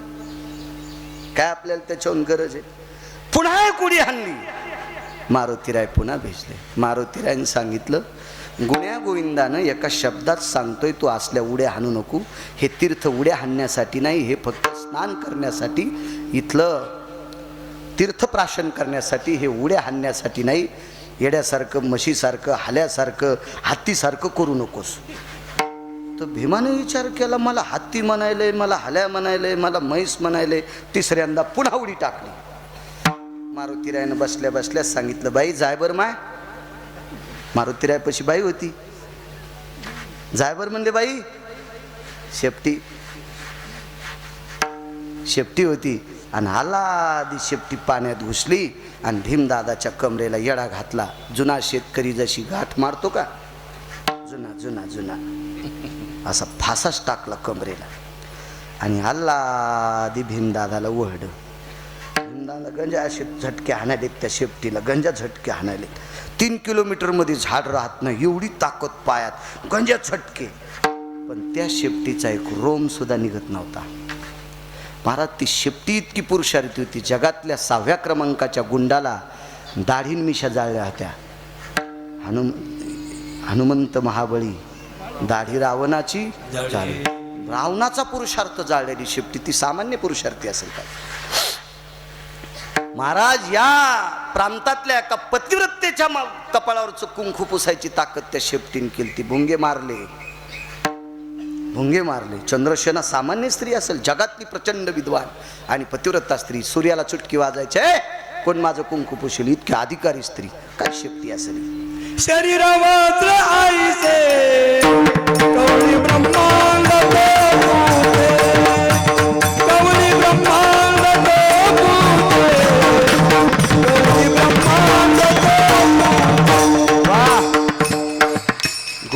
गोड पुरावा. ब्रह्मांडाचा कोळसा घेईल एवढं मोठी ताकद. महाराज, द्रोणागिरी बांधून आणायची शेपटीत ताकद.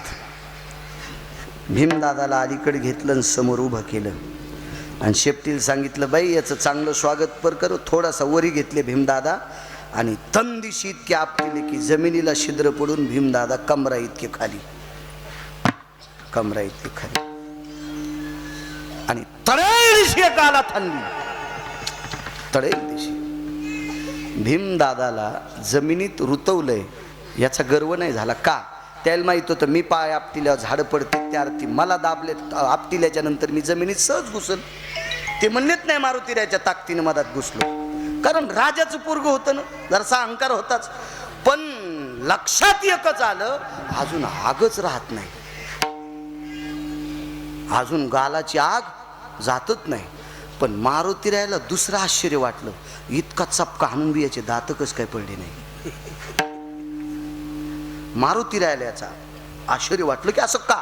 मग विचारले, आपण कोण? को भवा, को भवा, आपण कोण, आपण कोण?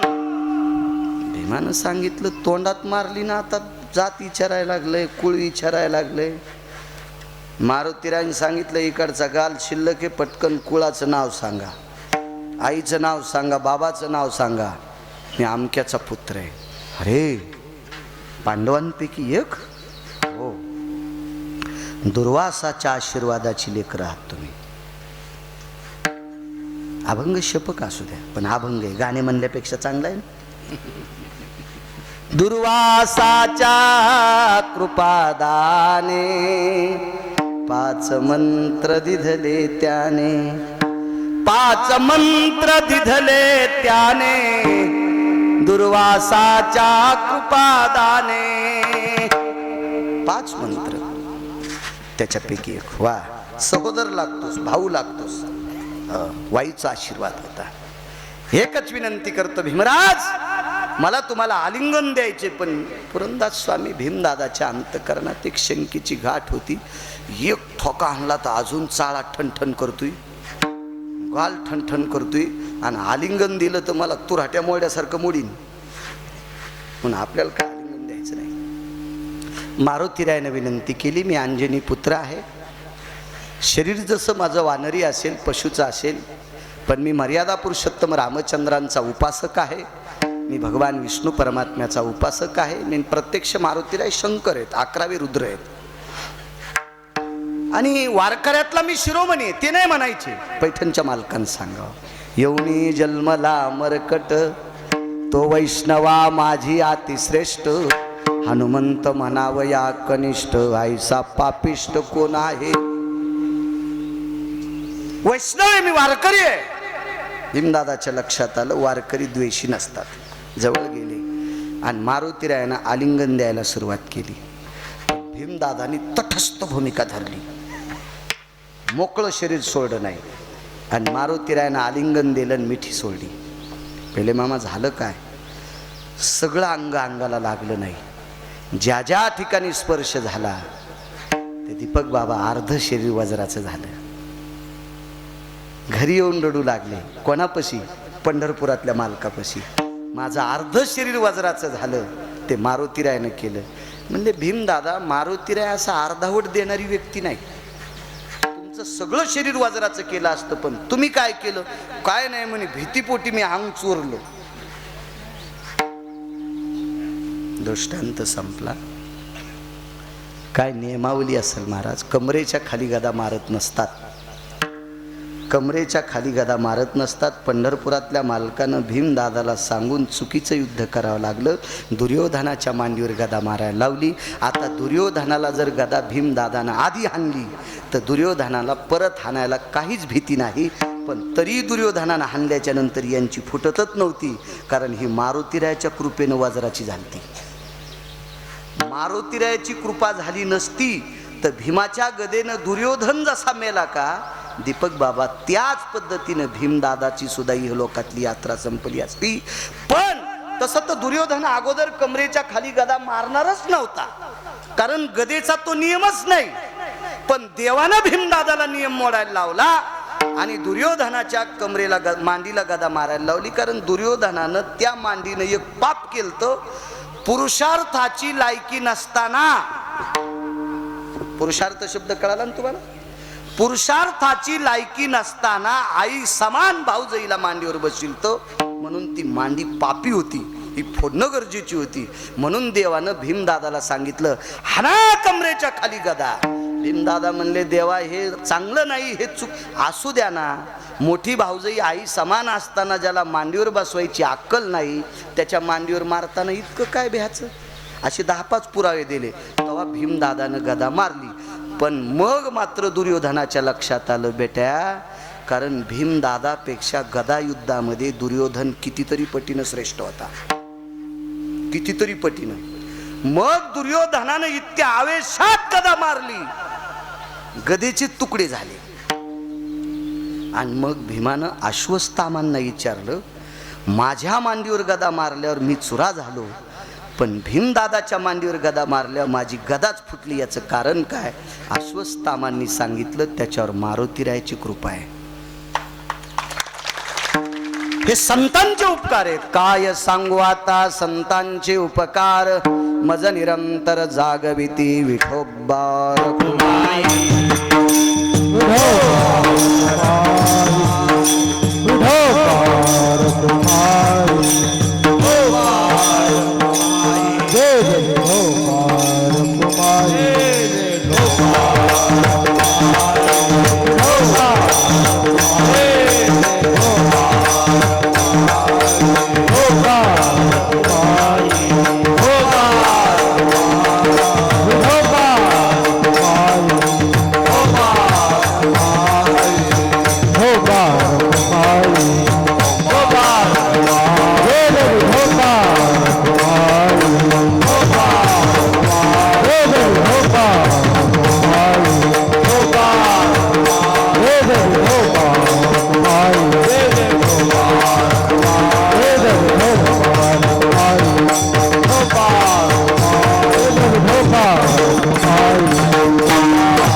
श्रद्धेनं हो श्री गुरुजींच्या आयुष्य वृद्धी करता, त्यांच्या व्याधीमुक्तते करता केलेला हा अन्नदानाचा सोहळा ग्रामस्थ मंडळी चुडावा, एक बाबांना घाला, चुडावेकर मंडळी घाला बेले पाटलांनी, त्यांनी नर्मदा परिक्रमा 4 केल्यात. चुडावेकर मंडळी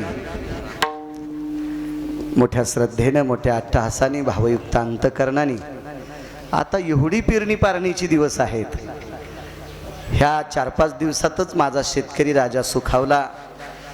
आणि या सगळ्या गोष्टी बाजूला सारून चुडावेकर मंडळीने महाराज एक मोठा अन्नदानाचा यज्ञ केला. आणि त्या प्रसादाकरता भक्त सुद्धा येणं गरजेचे आहे. आपला अमूल्य वेळ खर्च करून या पंचक्रोशीतून पार दूर दुरून 50-50 किलोमीटरच्या लांबून एवढी मोठी भक्त परिवार श्री गुरु महंत 108 गुरुवर्य जीवनदास स्वामींच्या या दर्शनाकरता, ह्या प्रसादाकरता तुम्ही एवढी धाव घेत आलात. तुम्हा सर्व श्रोत्यांच्या चरणी दंडवत. मला असं वाटतंय रथाचं काहीतरी, रथ वारीसाठी काहीतरी रथ घेतलेला आहे इथलाच ना गाववाल्याने. ही विनंती अशी आहे की त्या रथासाठी जर कोणाला देणगी द्यायची असेल तर मंदिरामध्ये एखादा कोणी बसलेला असेल त्या व्यक्तीच्या हातात ती रथाची देणगी द्या. पावती बुकसुद्धा तिथं आहे आणि ती पावती स्वीकृत करा अशी तुम्हाला विनंती. कारण रथ हा वारीमध्ये जाणारे विटेवरच्या मालकाच्या भेटीकरता त्या रथात पादुका जातील अशी गावकऱ्यांची त्या कमिटीची विनंती आहे. ही तुम्हाला मी नमूद करतो. उपस्थित माझे ज्ञानोबाराय तुकोबारायची साधक ही सगळी भजनी मंडळी दोन्ही बाजूची, मस्तक माझा पायावरी या वारकरी संतांच्या, उपस्थित पंचक्रोशीतून आलेली सर्व श्रोते जनार्दन तुम्हा सर्वांना साष्टांग दंडवत करतो, प्रणिपात करतो. आज आदरणीय गुरुवर्य दीपक बाबासुद्धा आलेले आहेत, पंचाळ बाबासुद्धा आहेत, आमचे आदरणीय माऊली बाबासुद्धा आहेत, महंत गुरुवर्य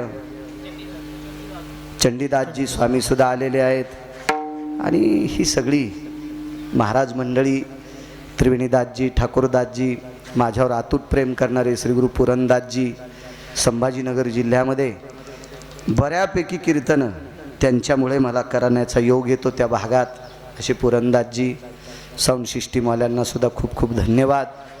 पुनश्च एकदा जाता जाता विनंती करतो, मी परवाला सुद्धा बोललो, मघाशी बोललो, मावल्यांनो तुम्ही शक्य आहात तुम्ही ते करू शकता. हातपाय धुवून स्नान करून तुमचा स्वयंपाक वगैरे सगळं काम आटपलं, शेतीचं काम असेल तेही आटपून एक तासभर माळ घेऊन ओम नमो भगवते वासुदेवाय या नामाचा जप करा आणि देवाला संकल्प करा, देवा ह्या जपाचं पुण्य, ह्या जपाचं श्रेय श्रीगुरु महंत 108 जीवनदास स्वामींना त्या नामचिंतनाचं पुण्य लाभो आणि त्यांना आयुष्य याच्याकरता पाहिजे, फक्त अन्नदान करण्याकरता. त्यांची एकच इच्छा आहे, माझ्या हयातीत प्रचंड अन्नदान व्हावं. गोर गरीब थोर मोठा वारकरी सगळे सिद्ध योगी जपी तपी ही सगळी प्रसाद घेऊन जावा, ही फक्त अन्नदान व्हावं ही श्रीगुरु स्वामींची इच्छा आहे आणि त्याच्याकरता तुम्ही जप करा ही तुम्हाला विनंती करतो. माझ्या वाणीला विराम देतो. ज्ञानेश्वर महाराज